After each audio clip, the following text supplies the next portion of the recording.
All right, welcome to The Explainer. Today, we're digging into a story you probably haven't heard.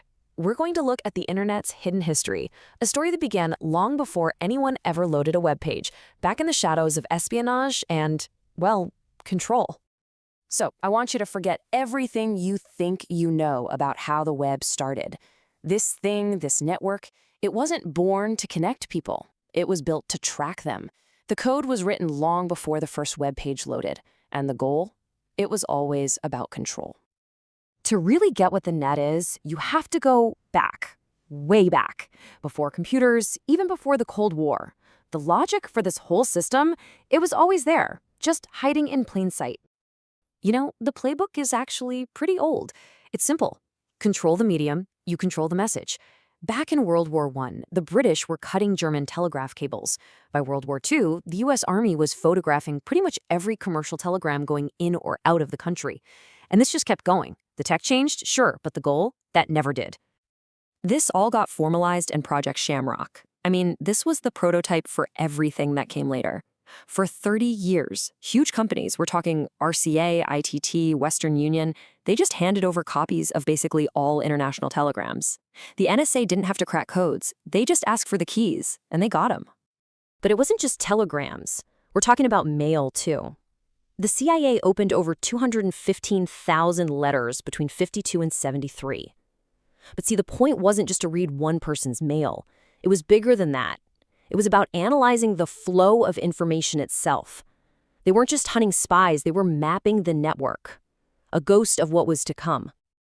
Okay, so then came the Cold War and Vietnam, and with it, a need for a totally new kind of weapon, not something for the battlefield, but something for society as a whole. What they dreamed of was a system that could watch for social and political threats, the same way radar watched for bombers. Think about that. A machine designed to predict and even prevent social upheaval. This is why ARPANET was born. Not to connect us, but to act as a counterinsurgency engine. And you can see it right in the declassified documents. There's this one top-secret file that shows the problem perfectly. They were dealing with a deluge of intercept files. They were literally drowning in data. They needed a machine to sort the whispers from the noise. So they built one. It was called the Cambridge Project. And this wasn't about connecting computers to share research. No, this was about connecting dossiers. It was a tool for computer-aided counterinsurgency. It pulled in everything: financial records, opinion polls, welfare rolls, criminal records, all to analyze societies and flag dissent before it even started. And with this kind of tech, the old methods of spying, well, they started to look obsolete. The whole game was changing. You really see this shift in the 70s with CIA Director Stansfield Turner. He gutted the agency's covert operations, firing hundreds of case officers. And his reasoning for it was cold, simple, and incredibly prophetic. And just like that, the trench coat was replaced by the terminal. The spy in the dark alley became a ghost in the machine. I mean, why would you risk a human agent when the network itself could be your informant? So the whole nature of spying changed. You go from these high-risk physical spies with a really limited scope to these low-risk, global, well, digital ghosts.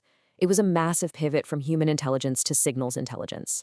The CIA even started running black bag jobs for the NSA, but they weren't stealing code books anymore. They were planting spyware, tapping fiber optic cables, and breaking into computer servers. Suddenly, the network became the new battle space.